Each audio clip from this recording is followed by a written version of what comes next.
Ito nga pala ay 120 kilos. 120 kilos mga kaibigan. Marinated chicken na po yan.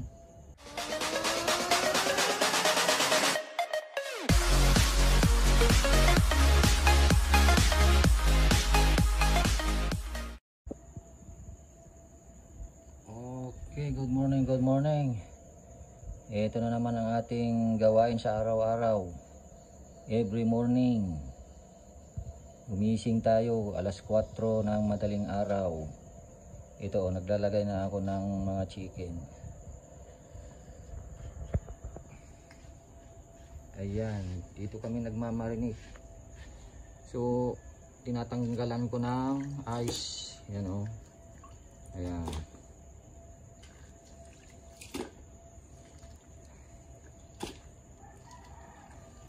Merong ice sa ilalim nito, meron sa gitna at meron din sa ibabaw.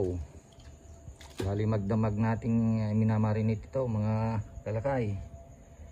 Ayan.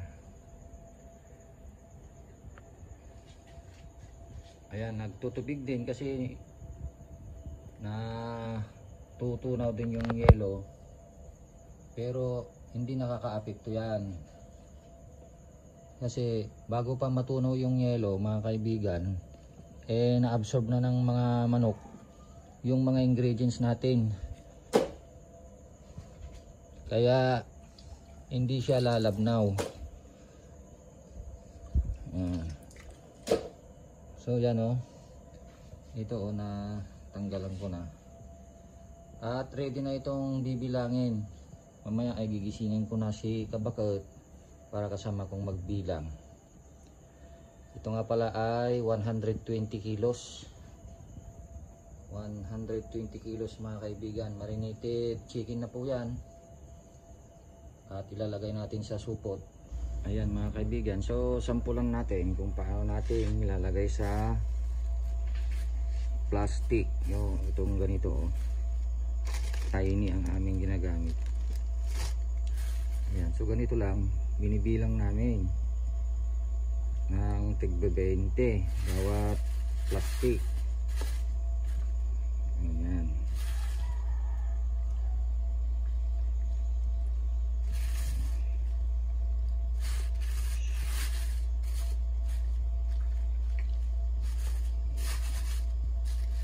Bali ang paglagay namin ay sari-sari. Kailangan may 4 na legs, 4 na wings, ganon, 4 na picho, may puwet, ribs. Kailangan ay ano siya, lahat ng parte ay mayroon para maganda pagka naluto kumpleto yung parts ng chicken. Yan, tapos ibubuhol at saka natin ilalagay sa styro, di kaya ay ice box. So ganyan ang aming paglagyan. Yan. So ilalagay namin lahat to, isusupot namin. Ang araw ngayon ay Lunes, kaya umabot din sa 120 kasi wala tayong natirang marinated kahapon, ubos lahat. Lunes malinis pero 120 kilos ang ating ibebenta ngayon. Ito ay mga mahigit 1,000 kwanto, mga 1.5 siguro ang piraso niya. 1,500 piraso. Ibebenta ng 4 na pwesto mga kaibigan. Good morning po sa ating lahat. Bali, inayos ko muna yung mga marinated natin at ito, pumasok muna ako dito sa kusina para magtimpla ng kape. Alam nyo, may kukwento lang ako sa inyo. Almost 15 years na namin ginagawa ito ng pagpa-fried chicken. Ang negosyong fried chicken ay talagang kung minsan ay nakakapagod. Pero nawawala yung pagod mo pagka nakikita mo na yung tagumpay ng negosyo mo. Kaya yung mga kasama natin dyan, mga baguhan na nagninegosyo, sa una medyo mahirap pa.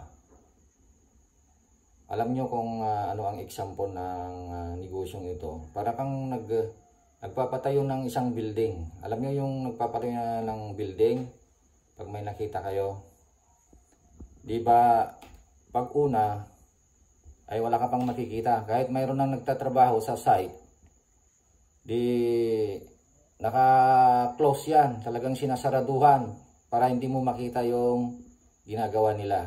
So, parang lagi kang dumadaan doon sa site na pinagpapatayo ng building.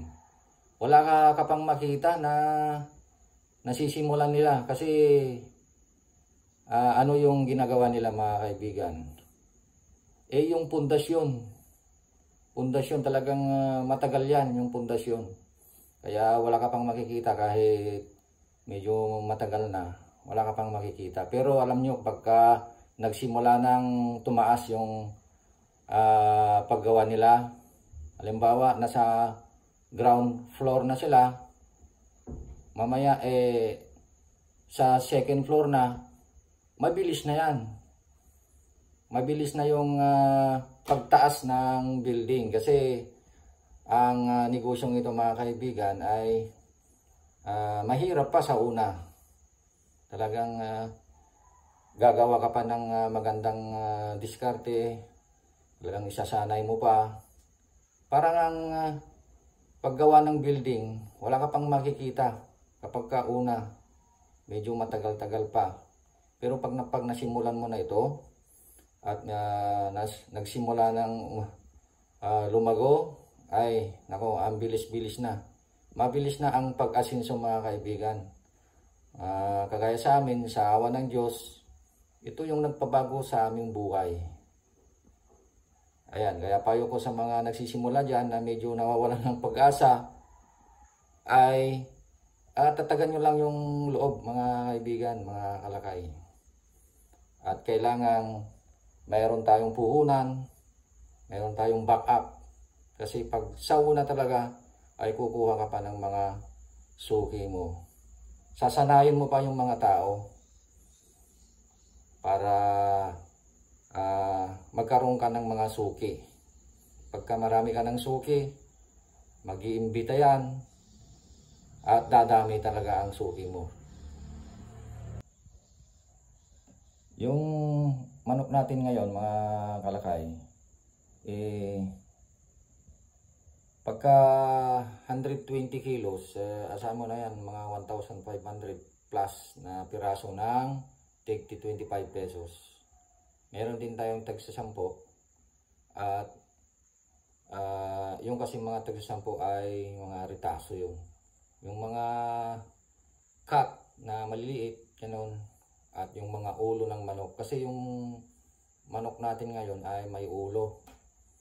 Kasi sa local dresser natin kinuha. Yung mga bagong katay na mga nagdi-dress dito, mga local dresser. Ayan. So, gigisingin ko na mamaya si Kabagot para kasama kong magbilang, mga kalakay. At ito ang aking may share sa inyo. Sana nagkaroon kayo ng idea. Keep it up at go lang tayo sa ating negosyo, mga kalakay.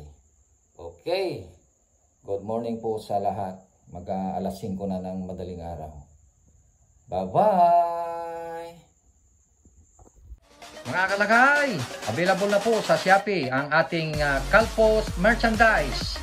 Available na po ang marinated mix at ang ating breeding mix.